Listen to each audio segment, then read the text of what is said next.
call in from Space Marine. He called in the last few episodes. The overlays are going to be a little bit messed up. You can also call in, type ! call in and chat. We're not going to do too many, but we'll do a few. And yeah, the overlays are completely poop, so let me try to fix that. Hey guys. Hey, what's up? How you doing? Hey.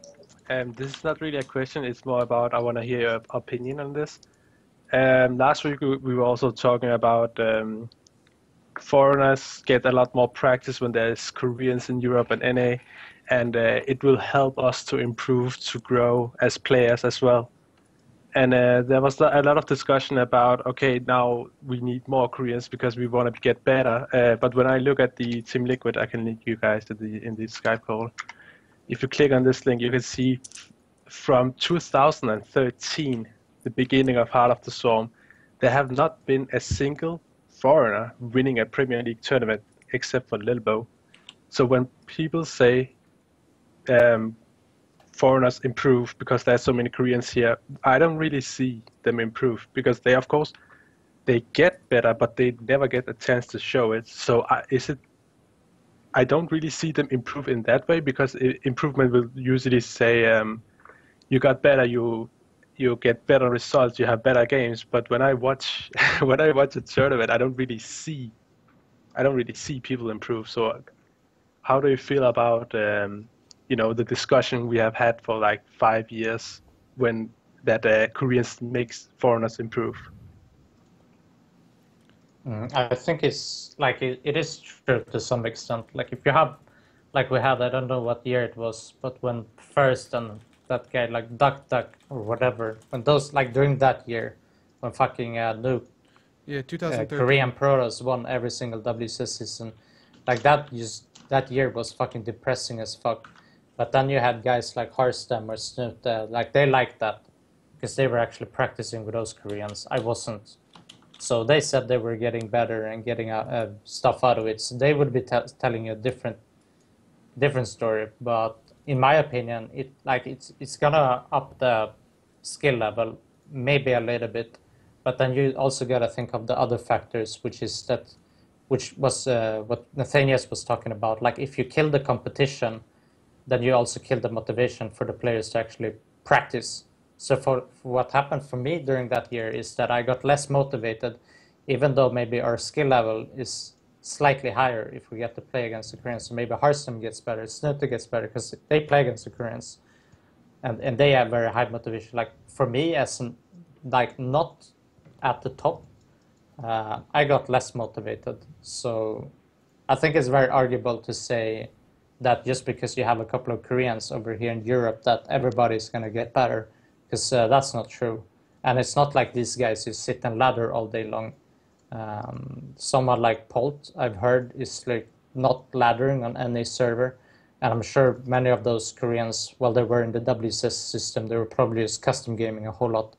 Because it's probably a reason why I didn't play with them that much on the ladder anyway, even though I was high MMR.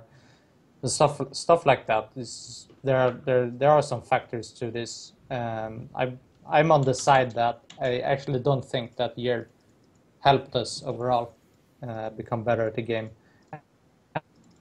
And then, like you said, Space Marine, like even though they are here, and maybe we do get a little bit better overall, like we don't get to show that because they are here. Like they're still gonna win. So that's my take on it.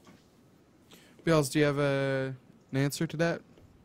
I mean, I pretty much disagree with Moro. I think, like, at the end of the day, like, maybe on paper, like, bringing Koreans over might raise the skill level, but Koreans are still Koreans.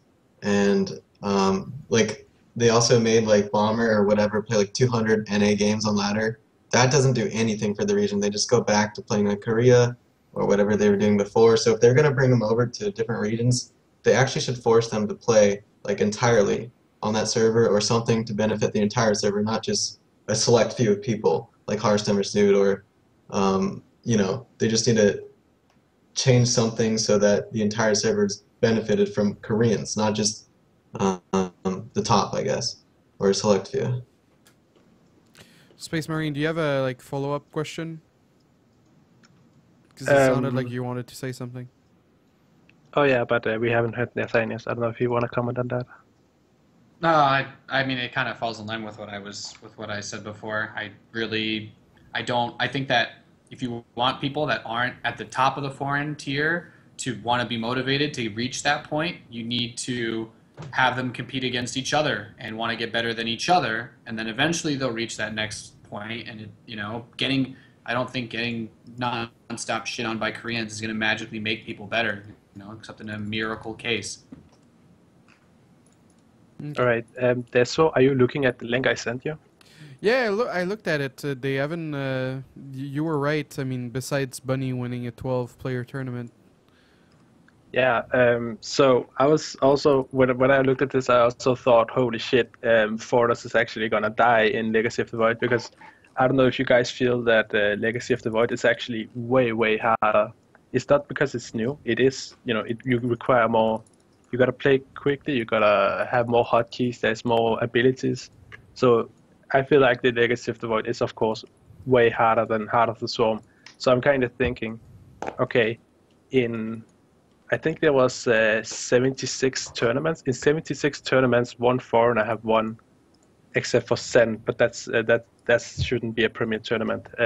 Let's just say 2 out of 76 foreigners have won a Premier League tournament.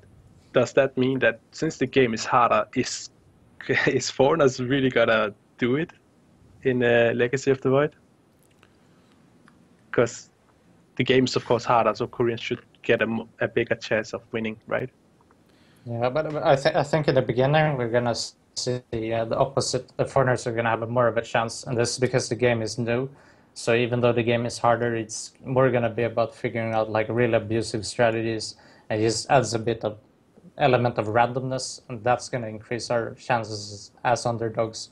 But as maybe a year progresses into Legacy of the Void, I think it's a good point that you're making. Like if the game is harder, more mechanically demanding, then it only makes sense if the guys who are mass gaming are playing all day long, which is the Koreans, that they will do better. But I'm under the impression that whenever I go up against Koreans and I lose, I usually feel like it's not because of mechanics. For me personally, it's just because they always bring the latest metagame and latest strategies. And overall, I feel like Legacy of the Void is less about. This is of course kind of a guess since metagame also develops, but I think Legacy it will be more about microing units and just straight up outplaying somebody and not coming up with the new 2-base all-ins or whatever. So I think that somebody like Happy, who's just like a beast mechanically, like he might even find more success against Koreans, for example, just because he has always had that insane micro and multitasking and so on. So I think it's going to be different for different foreigners who's going to benefit from this or who's going to suffer.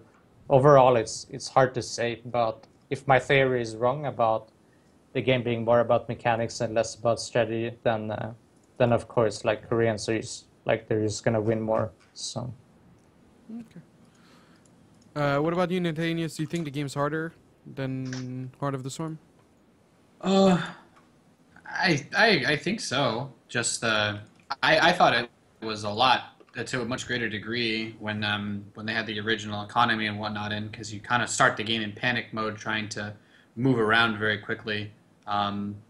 It certainly shifted a lot back more towards Heart of the Swarm, but I guess with the number of options and the way that other mechanics have changed, I definitely think it's a tougher game.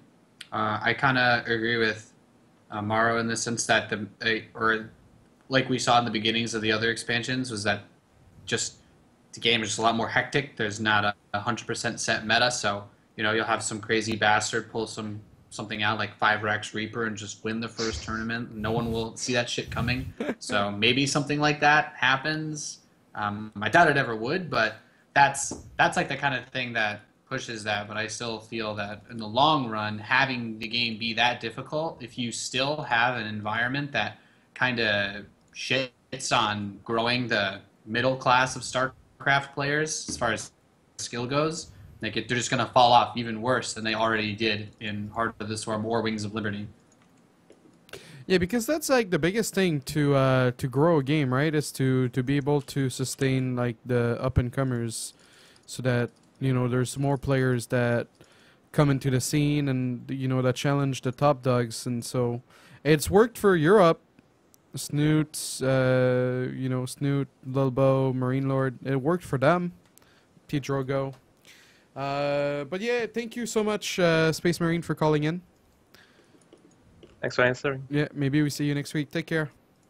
See ya. And if I may, I'd just like to, on that subject, like I think it's a really cool thing if you just think about kind of like WCS in 2012, like how much more excited, even if the foreigners still lose to the Koreans with a more region-locked system, just the build-up over the course of like months or a whole year to be like, this guy is the best player in the United States, and he's competed against other Americans, and there may be whatever, or the same thing going for any country, like the guys that play in like all the French tournaments, it rewards them even more for having a scene where it pushes this, and I really think that if you can do that, it also makes for a better story than what we have today, which is it's like, okay, Lobo qualified, okay, we had one, you have one guy that qualifies from one region, and most people are still like, okay, well, not much of an opportunity there because of the way that it's split, but at the very least you can build hype around someone who's going to win, whereas Lobo wasn't really like a rock star type guy that a lot of people knew about, right? He's like pretty quiet and reserved, at least like in the interviews and whatnot, but it builds a story for the players without them having to go make buffoons of themselves because they can dominate all year rather than hoping to dodge Koreans in brackets as well. Yeah, that's a good point. The storylines were really good, even though I wasn't a believer of like vibe and so on. It was still really nice to see them perform at BWC. It was still cool. Yeah, in China, yeah. Hydro actually performed pretty well at that tournament back in 2012. But yeah, guys, it's time for the Reddit question. I actually didn't put the Reddit thread on the bot in the chat, but it's your time to shine. Trigger add Reddit. Go ask your questions here. There's already a few questions. I'm going to have to filter them a little bit because I didn't take the time to do that. Sometimes when you're feeling a bit down, do you guys secretly watch your own stuff, important wins, interviews, moment on stage, and whatnot to cheer you up? Now's the time to admit it. Mo. All right, okay, fine, I'll admit it. I don't do it when I'm like down though, but if I have like some big success, let's say some huge success in a LAN tournament, then when I get home, what I could do is like watch the final game or something like that, and just like cause you wanna see like what it looked like for other people too. Because if, for example, like Polo was casting or Tosis, you wanna see, you wanna know like, did they like give me the credit that I deserved or whatever? And you can like find the joy in that and just kind of relive the experience. I don't think it's weird at all.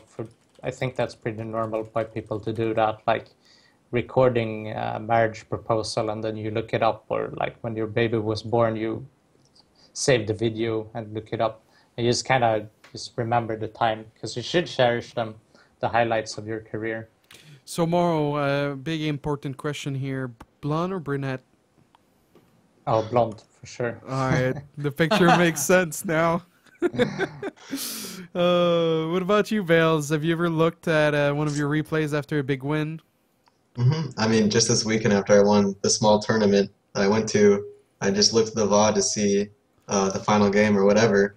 I mean, it's not like something I do when I'm feeling sad or like I'm at a low point or something. It's just fun to see you play well and you having those victories. So yeah, definitely, all the time.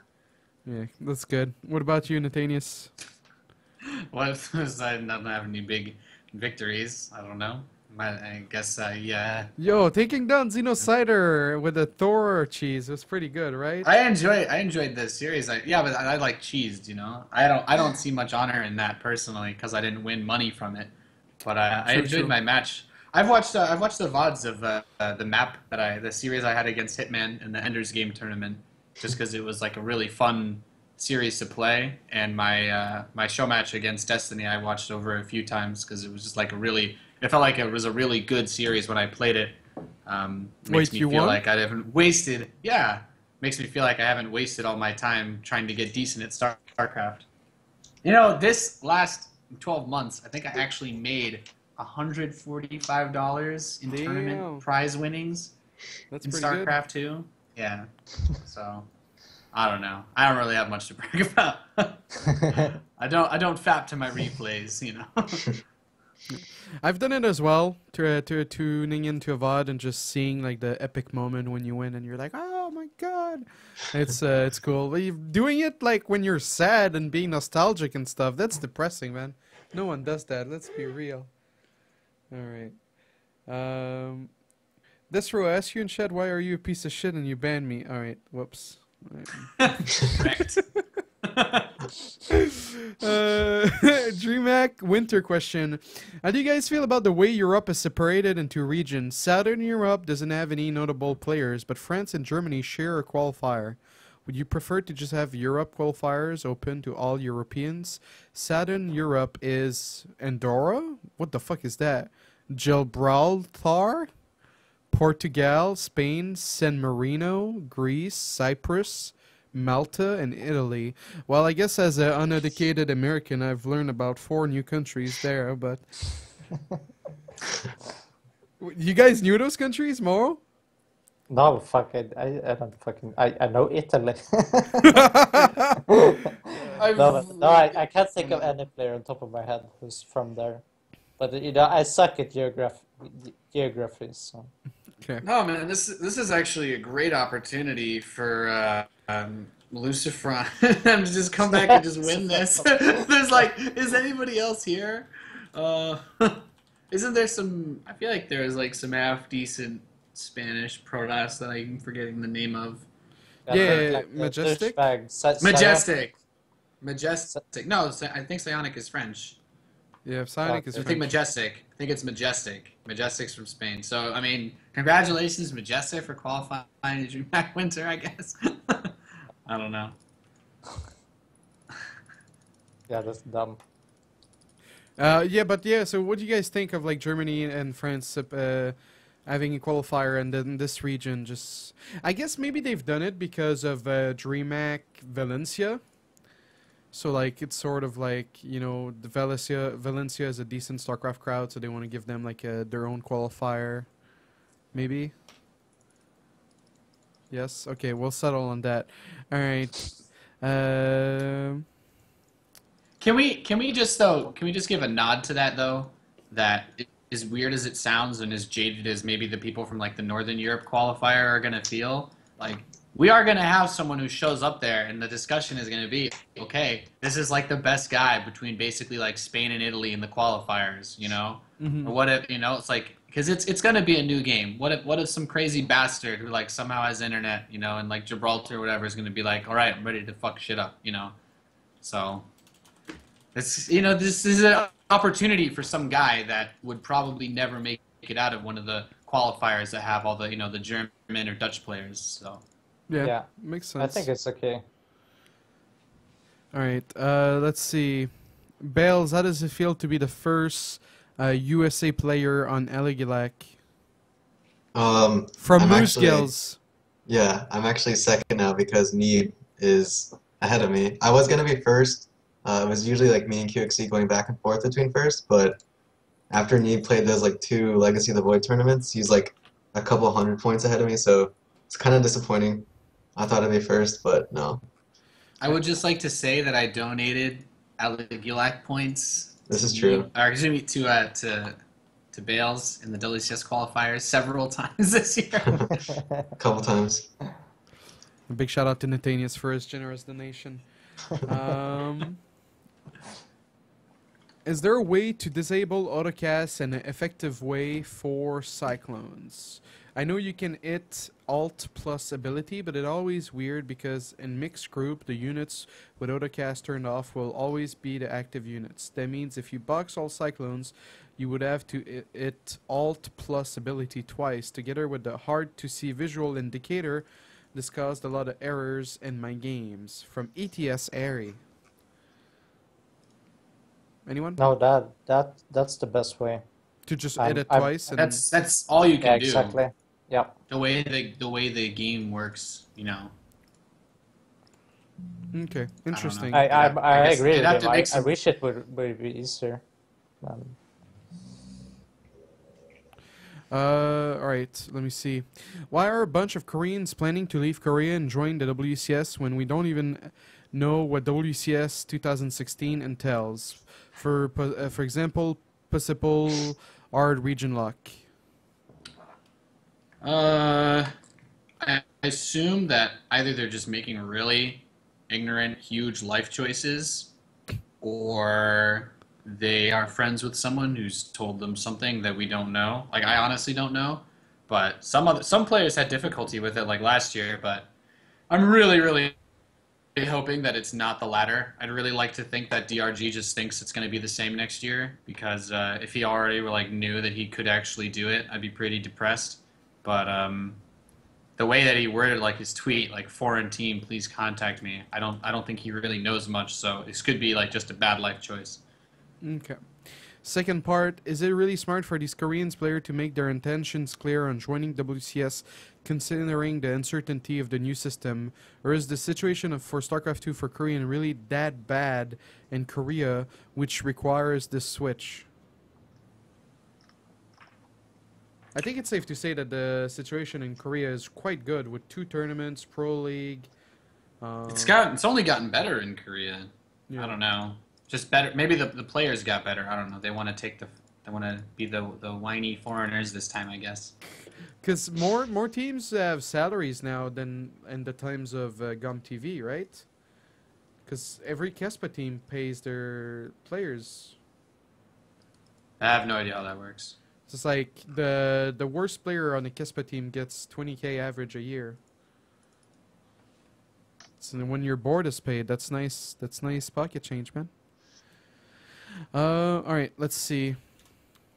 More questions. What would make foreigners better, having Koreans as practice partners in Europe, or having no Koreans so that they are more motivated to practice because now they actually have a chance to win? We kind of touched on that. I think we answered this Yeah. before. Okay.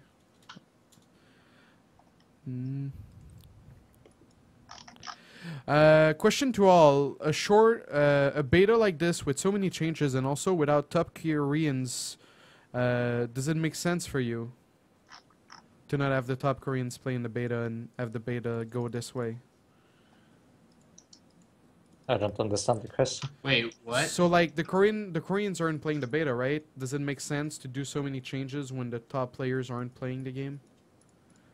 I mean, Yeah. 4 of them are playing now, right? But I Yeah. guess the best players aren't. I don't know. It seems like a lot of the beta feedback and whatnot we hear is like also about stuff where it's just like people kind of like just raging on like Reddit and whatnot. So if everything's gonna get a response, I don't know. I don't know that it would matter, because those guys, as far as I'm aware, don't take the time to write well thought out posts about how they feel. At least not in any public area where people can kind of comment on it or see the flaws and arguments. So what you're saying is more people should look up to Avilo. No. I'm just saying that I'm just answering the question of the Koreans. I don't know that it's good or bad. I don't think the process has shown that it's exclusively taking feedback from pros to make the game better. It seems like it's just been like a majority of whatever the community's saying that gets the most attention. So I mean, I don't think that would change if Koreans played more, unless you watched some Korean in a tournament do something that you didn't think was possible. Which we will see when the game comes out, and then everything that we talked about will be completely pointless. Okay. Good question for you, Nathanius. BlizzCon will be played on the current map pool. Why the fuck Blizzard don't use the best map of each season? Like 2 of Season 1, 2 of Season 2, 2 of Season 3, 1 best of all seasons not already picked. So simple and cool, right? This is what this guy said. I guess it just comes down from how it was announced. I don't disagree. I think that guy's idea is phenomenal. I think they should take one of the maps that wasn't, take like 1 or 2 of the maps that the Koreans have been playing on that aren't even that haven't even been in the ladder pool. I liked that idea for a long time, especially since, but I don't know. Maybe they're hoping that because the Koreans haven't played on these maps, the games won't be the exact same like boring type games that you kind of get when people play on the same map forever. But they all play ladder, so I guess because they see it as their practice. They're like, we don't want to just change the map pool, because everyone probably forgot how to turtle on 3 bases on Overgrowth, right? Don't want to do that to them. Yeah, Pardine complained a month ago about the map pool, but nothing was changed. Top 3 foreigner for all races and Legacy. 1 Protoss, 1 Terran, 1 Zerg. Bales, I am gonna assume your Protoss is Neeb, right? Neve or Littlebow for Protoss, yeah. And Legacy though, I don't think Legacy. Lilbo's been playing Legacy. Oh, and Legacy, yeah, probably Neve. I don't know. Yeah, for a foreigner, probably Neve. All right. What about Terran and Zerg? I'm not sure. I really don't know. Okay. What about you, Moro? Are you gonna nominate yourself as the best foreign Protoss? Best Terran, best Protoss, and maybe best Zerg. I'm not sure. I didn't play Zerg yet. I don't know. No, like people barcode and they have Smurf accounts. Like nobody knows who the fuck is who. And there's no who is Mina Boys? Does anyone know? We should put a bounty like $10 to whoever revealed Mina Boys. $10? My man. Nobody knows who's best right now. So everybody's is gonna be really biased. Yeah. So I don't know who to pick. All right. What about you, Nathanius? Do you have a top 3? What? That's like non-Korean players, or like just beta. Favorite players? In the beta? Yeah. I honestly haven't watched. I've been on vacation for like 2 weeks, man. I'll tell you what. This guy that I played against someone yesterday, it was like McDougal or some shit. He one base Baneling busted me. He's pretty good. Yeah, I think he really understands the gist of the beta. He's my number 1, 2, and 3. Yeah, damn, dude. Yeah, I don't know. I haven't played too many top players, mostly barcodes, so no response for me. All right, let's see. What is your favorite matchup in the current beta? How about Mirror? I've been watching Moro kill it in PvP, and it looks super fun. Let's go with Bales first. What's your favorite matchup in the beta? I mean, just judging by the community's like response to TVT and tank drops, I wouldn't say it's TVT right now. I do enjoy PvP. I mean, it's like Nexus first is the only thing you can do, or like the most popular thing to do, or like Gate Nexus, which is like a huge change up from Heart of the Swarm, which is a lot of one basing. So it's like you're instantly on 2 base now. So I actually enjoy PvP a lot. Okay. What about you, Nathanius? My favorite matchup is I actually despise TVT for all the reasons that everybody despises TVT right now. I probably like playing. I don't know why I bash my head in a wall against a wall like this, but I actually really enjoy playing Cyclone, Widowmine versus Protoss. I actually just I don't really win any games, but I get into some pretty messed up situations, and I don't know. I have a lot of fun with it. It's like you're trying to live a dream, right? Well, it's just like I don't know. Whenever I talk to people about it, they're like, "Oh yeah," it's like, "Oh, I just play bio," and everyone just kind of does this shit, and I'm like, "I don't know, man. There's like new units. Why not like try?" And I win some games, and most of the time I just lose. But it's like pretty funny just to see, I don't know, like how people react. And I've had like a lot of weird games where people will just like do weird stuff because what I'm doing is weird. So I'll get into like these like mass cyclone mine versus carrier games, and I don't know. To me, that's more fun than like, okay, I'm just gonna try split versus disruptors because they're totally different than banelings or anything else I ever play against in literally every other game I've played for the last 5 years. So that's just how I look at it. Okay. What about you, Mo? Favorite matchup? Was it PvP? I don't know. Like I'm honestly having a lot of fun in every matchup right now. The thing is like I'm doing the best in PvP, whereas I'm just losing to every Tyrant, so that's might be a bit like influenced by that. coming out as enjoying PvP a lot. But I think like PvP is really awesome, but I think the Sky Protoss thing is really dumb. And there's stuff like to Stargate Phoenix, which is just also really dumb. Like I'm trying my best to avoid doing that because I can just imagine how stupid it is going like Mass Phoenix against Mass Phoenix, or just Mass Carrier against Mass Carrier. Like that must be so fucking boring, and I hope that's get fixed. But apart from that, I think PvP is really awesome. Uh, like TVC was always the best matchup for me during all these years.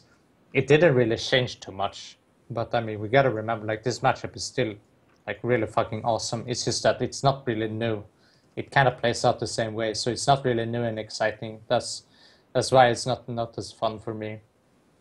I think PvC is very cool, but I'm just finding that like ground Protoss, I'm having such a hard time, and I think ground Protoss is much more fun than just Sky Protoss and turtling to like max out on Carrier or Tempest or what have you.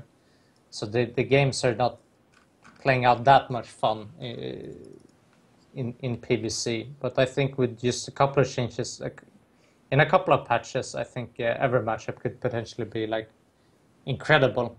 So I'm not sure which I enjoy the most right now. Okay. It sure is a lot more fun than Hardware Swarm though, that's for sure. Yeah. It's crazy how so many people are just don't want to switch. Rotterdam comes to mind when about that. Like, a lot of people are just like, no, I like Heart of the Swarm. I don't want to give up yet. But I think a lot of people still kind of hold on to they want to like outplay and outskill their opponents every game. And Heart of the Swarm is pretty balanced. So like I know Kev, and I know Kev's like Kev's pretty competitive. I think Kev tries to be really good. So I don't think he wants to play Legacy of the Void while it's like in its current weird state and just like not even have an explanation for like losing half your games because shit is weird. yeah. So, and I also think he's doing it because I talked to him about it because he also said he doesn't want to completely forget about what's going on in Heart of the Swarm when BlizzCon comes around because, you know, we're still when BlizzCon comes around, that's all it's going to be. So if you want to have any idea what you're looking at or talking about or whatever, you know, it's an important thing. Yeah. My I biggest think that's such a shitty excuse though. Like it's not like the game is gonna change during this time, and him playing or not, it's not gonna like he's not gonna learn anything playing. I think that's not why he's playing Heart of the Swarm right now. I think It's better competitive. It's better competitive experience at the moment. This game's more balanced. That's like the only reason I can think of. Yeah, but I don't like saying it's gonna help his casting or whatever. I don't really agree with that. This is all I'm saying. I think if you play Heart of the Swarm right now, it's because either you don't like Legacy of the Void, or you don't like losing because like it's imbalanced as fuck, or it's that you wanna like cling on to everything you learned. Like just letting that go is pretty tough. You know, you're loading up Legacy, and now you're suddenly like everybody else is losing to all the scrubs who you used to beat. Yeah, but that's the beauty of it, man. The amount of people I've made rage on this game so far is just outstanding. So I beat the Muslim, he talks shit for 30 minutes. I beat Huck, he talks shit for an hour on his stream. So I beat Naniwa, I'm a stream cheater. What a time to be alive, really. But yeah, what was I gonna say? No, I think that's mostly it. I don't think there's any more questions on Reddit. Oh wait, there's 3 more questions. Okay, this one's a little bit overplayed, but what do you think of the 12 worker count? Don't you think it made the game less serious and more rush-oriented with less strategy? So, like, the 12 worker does make you lose early cheese potential, but do you guys like it, I guess? Like, after we've been playing it for so long, right? No, it's fine. It's great, man. Game is so much less boring. I don't think it doesn't. I don't feel like it's changed most of the strategies I've seen, like aside from the obvious defending against early stuff. But I haven't. There's been no situation. Like every time I've gone back to play Heart of the Swarm, I'm just like, fuck, this game starts so slow. I don't know. I don't really think of it as like, oh wow, I can do so much more now that I can lose to 8 more builds if I don't scout them. So that makes a lot of sense. What Yeah. what about you, Bells? You miss 2-gate proxy? No, definitely not. I was like really hell-bent on never scouting gateways, so I'm a pretty big fan of the 12 worker start. There's also way less downtime for like the mid or late game. Like you can get carriers at like 9 minutes with like a maxed out army now, so the games are just faster, and it's a lot more fun. Morrow. Yeah, I think this was one of the best changes in StarCraft 2. Like they say you remove strategy, but it's going like, oh, I'm gonna six pool. I think he's gonna Nexus first. Oh, he did. I won. Like, is that winning with strategy, really? It's like mind games and a coin flip, and it's just, that's it. But you gotta keep in mind, like, what if you have less tools to the players, then there's less, like, opportunity to outplay the other player. And with the less tools, you also have less strategy. So the area in early game, if you think that removes strategy, it's just nothing compared to like if you remove mid game or remove late game. Because so if you win an early game or you used to do that, you're like not outplaying your opponent if you believe, even if you believe so. Like it's mostly just coin flip or whatever. If you don't have 2-gate proxy anymore, it's just, I don't think it removes that much from the game. I mean, a little bit. Sometimes we had the exciting moments when you're MVP finals going 2 racks in the final game, but for the most part, it was just kind of obnoxious as a player myself. And having every single game just sped up for the first few minutes, just skipped out. I mean, that's just amazing in my eyes. So I think it's all good, especially for the spectator sport. Just like you don't get bored in early game. If you're like a new player, whatever, just checking StarCraft out, you don't see like this just downtime in early game where just nothing at all is happening. And I think that's just really good. Okay. Let's see. I have another question here. Do you think that the format for tournaments or their production should be re-examined to bring in more viewers? It seems like every year there's less and less people watching. I don't think the game isn't exciting, but I think personally the events themselves are a little stale. Too much analysis post-game, long time in between games, or is it just that RTS is losing its audience appeal? Why are MOBAs doing right that gets them so many viewers? Yeah, what are MOBAs doing right that gets them so many viewers? Well, it's a big player base. That's one of them. I think the easiest answer to this question is just that people care more about like the like even the worst, even like poorly produced tournaments always got more viewers when they had players on that people cared about. Like it's just StarCraft in general has a lot of players that aren't really, I don't know, pumped up too much, or there's not like as many exciting matchups because you usually tune in and you see like, especially like DreamHack comes to mind, is like you usually tune in and see like a random Korean that hasn't played in like a few years on a big stage, like crush absolutely everyone, and you're like not really interested. Like it was kind of sad for like Curious at Valencia. It was like, yeah, okay, he's good, but he's not like a fan favorite at all. And I guess people aren't as interested in that. That's how I see it, at least.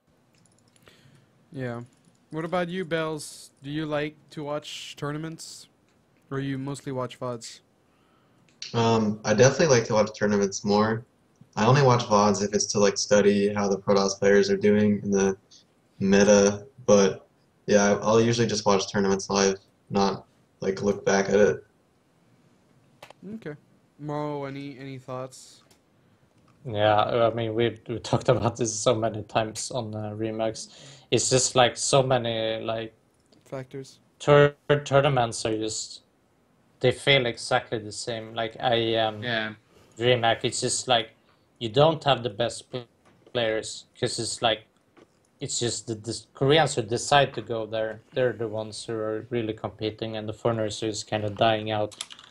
And then it's just the same thing every time we see just this. I don't want to shit on the Koreans, but like tier 2 Koreans, maybe I can call them that, Hyun and so on. And I know there's gonna be people disagree with me. So it's not the best Koreans, and then you don't have the personalities either, because the foreigners are not there. You don't have like MC or parting like those Koreans that we really cared about, and then it's just the same kind of players every time. So what does the tournament really like? What's so exciting about the tournament is that we can see like who's the best player, right, competing, but nobody cared who was better between who was it, Hyun and Curious. Like fuck, I don't even remember anymore, and that's a big problem. So if you have more distinct tournaments to kind of you want to accomplish something. So either you have like the best players in the world, or you aim for like, all right, we're gonna have the best players in this area, or we're gonna have personalities here and we're gonna have fun, like Homester Cup, and you don't do like we have been doing, which is just all right, we're gonna have the best players who go to this event, and it's just kind of whatever.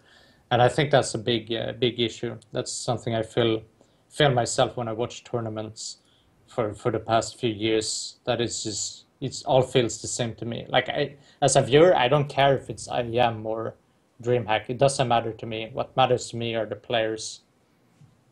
Okay. Interesting. I hope that makes sense. Yeah, it does. It does. It sounded a little bit like what Nathaniel was saying. I agree. The players are a big factor. And with that, guys, it concludes episode 56 of SC2Remax. I hope you guys had a lot of fun. We'll do the outros and we'll be on our way. Bales, are we gonna see you? Are you going to BlizzCon? Do you have any tournaments planned? What's your thing? Your schedule? I don't have anything planned in the near future. I got invited to the BlizzCon like party or whatever, but like they're not gonna pay for travel or stay, so it's not like I can just attend that. But yeah, I'll just be streaming. You guys can follow me on Twitter, and thank you, Desiree, for having me.